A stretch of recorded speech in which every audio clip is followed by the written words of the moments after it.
All right, so we've talked about small percentages, right? We had like 9% of folks who inherit their wealth and 7% that are virtuosos. And then we just talked about the executives that was 17%. But you might have noticed none of these are like big percentages. Okay, so guys, who are these wealthy people? Like, who are the folks? You're talking about how rich people get rich, how wealthy people build wealth. It seems that there's a huge gap. There's something missing. There's something you've not said, some strata of folks that we've not uncovered. And you'd be right, because the fifth one, I think, is the one that's the most exciting.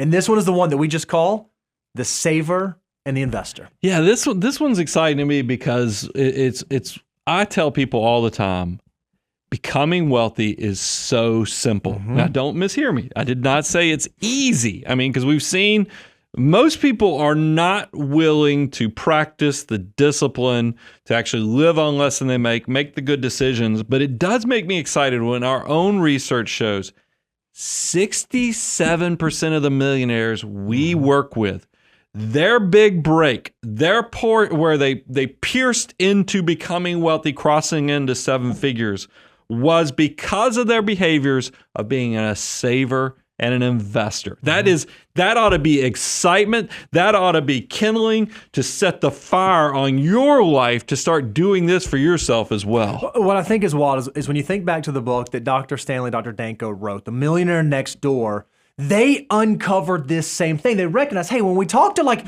the real millionaires out there, it's not the folks that are living in the hills. It's the folks that are living next door. What's really great is they uncovered some common traits or factors among these people. And we've seen this play out in our own study. We see this with our clients. They live below their means. They recognize how to allocate their time, their energy, and their money efficiently. They're not wasteful.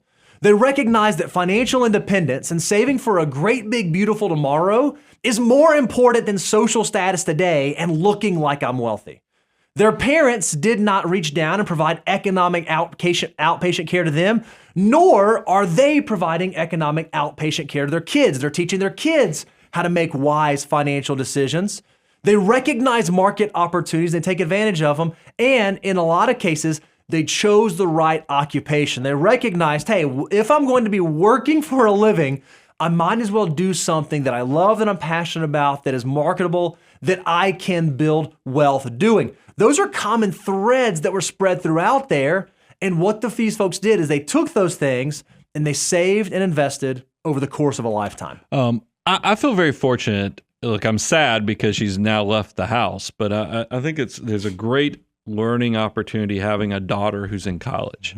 And we have conversations and I can just see the light bulbs going off in her head. And I had the same realization. This is going to sound a little bit off, but you'll understand what I'm saying, is that she'll tell me about somebody who's struggling with something or something's going on. And I'll say, do you see where the problem lies? And it's really that incremental decision making that people will make. And she'll have somebody who will have done something. And I'll say, I'm just going to go ahead and just spoil the plot for you or the rest of the story. And I wish somebody had told me this from an earlier time, because I think as you transition from kid to an adult, it takes a while for you to realize most adults are bad at being adults. They're bad with money. It's true. They're bad with their life decisions. They don't do the right things. And this is something that, and look, there's stats behind this. I saw this was interesting. 90% of the public is just straight up bad with money. Look at this. 60% of Americans make less than 60 grand. By the way, another stat that's not on this tweet that I'm reading off of is 60% of Americans can't come up with $1,000. So, I mean, there's a case, I could rest the case on that. 82% of Americans make less than 100 grand. 92% of Americans make less than 150 grand. Twitter's not real. The big thing I want to focus on is, and I'm not saying you have to have, because the research shows you don't have to have a big income to create wealth. That's what saving and investing, I think it just shows you that a lot of what you're put out there on social media is completely flexing. It's false. It's trying to drive you towards consumption versus being a builder of wealth. And that's the point I was trying to teach my daughter when we had a discussion, is don't let somebody try to plant the seeds of, you need to have that nice car. You need to have the nice clothes. No, you need to focus on, How do you challenge yourself? How do you choose the right major in college? How do you set yourself? All those 7 traits that the Millionaire Next Door shared is exact type of things that can take two boys who didn't have a ton of money, started at 0 from South Atlanta, to where we now do have success and get to share that. I think this is an inspirational story, and anyone can do it. I don't care where you come from. I don't care what your background is. I don't even care what your income is. If you start early and often enough, you can be a success. That's what I love about this 5th category of wealth builders, is that it is literally available to anyone. It's available to anyone, no matter how young you are, how old you are, how smart you are, how dumb you are, how talented you are, how untalented you are. If you can exercise these behaviors, you have the ability to control your future. You have the ability to set yourself up for success. So there's some tips and tricks that we want to share with you to maybe make it a little bit easier. The first one, Brian, and I love this because you talked about this in show prep and you went long on this. You said you got to enter through these, what you called get wealthy behaviors. What do you mean by what are get wealthy behaviors? Well, it's living on less than you make, hence discipline. Turning that discipline into margin that gets invested, your army of dollar bills, that's the money. And then taking that money and actually giving it enough time to grow. I mean, that is what creates success. Those are get wealthy behaviors, is just letting your money do the hard work. And I think that what's so great is your money doing the hard work is the exciting part about it. If you can start saving early, let me change my language here. If you can start investing as early as possible. Bo, I'm 35 years old. Okay, start investing. Oh, but Bo, I'm 46 years old. Okay, start investing. The earlier you start, the more powerful your dollars can be. Even if you didn't start 20 years ago, that's okay. The absolute best time to start investing was yesterday, which means the second best time is today. If you don't believe us, I want you to go to moneyguy.com/resources.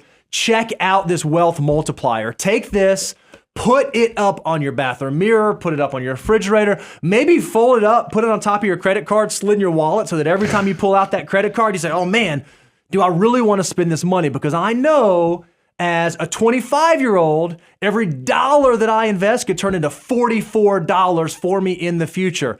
The sooner you can recognize this get wealthy behavior, the sooner you can make your money start working even harder than you do. Well, and it doesn't take a lot. I shared with you guys, my big inspirational point was when I had an economics teacher tell me if I could just save $100 a month, I'd be a millionaire. And it just lit me a fire of, holy cow, something that I thought was just impossible is now sitting right in front of me. It created kind of an inevitable wealth situation. And this is, I shared earlier, and I feel a little guilty about it because I picked on how bad the public is, but that how bad the typical person is with money is an actual opportunity for you to just essentially Teflon coach yourself to not fall into the traps that everyone else is and actually just take a little bit of today. I'm talking about an incremental small decision. I don't care if it starts off at $50 a month. Just do something. If you can make one small incremental decision today, you really will be setting up that great, big, beautiful tomorrow. And then as you're doing this, like you figure that out, as you start making these incremental decisions, make sure you have a plan in place for how you're going to do that. We think that a great way to do that is to maximize and optimize the financial order of operations. 9 steps, tried and true, to walk you through what you should do with your dollars. So it's not a guessing game. Oh, I just got a raise at work. What should I do? Okay. Are your deductibles covered? Are you getting your employer match? Have you paid off your high interest debt? You can literally work through these 9 steps so that you don't have to guess anymore. So you can focus on the things that you want to focus on. If you can do this steadily over a lifetime, over a career, over a working period, you're going to be amazed at what it turns into. Brian, you say this all the time. I'm going to steal one of your quotes, and I'm sorry for stealing it.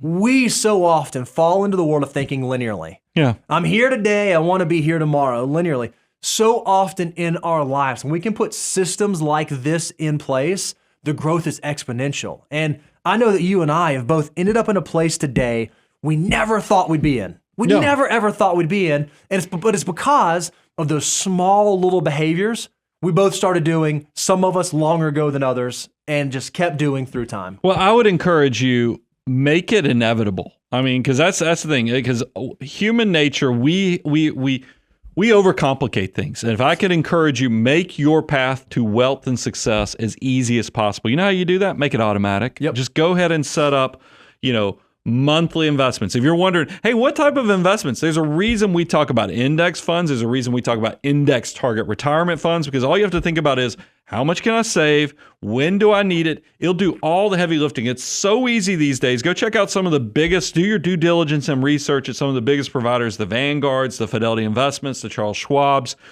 It is so easy to build wealth these days. Please start making those small incremental decisions.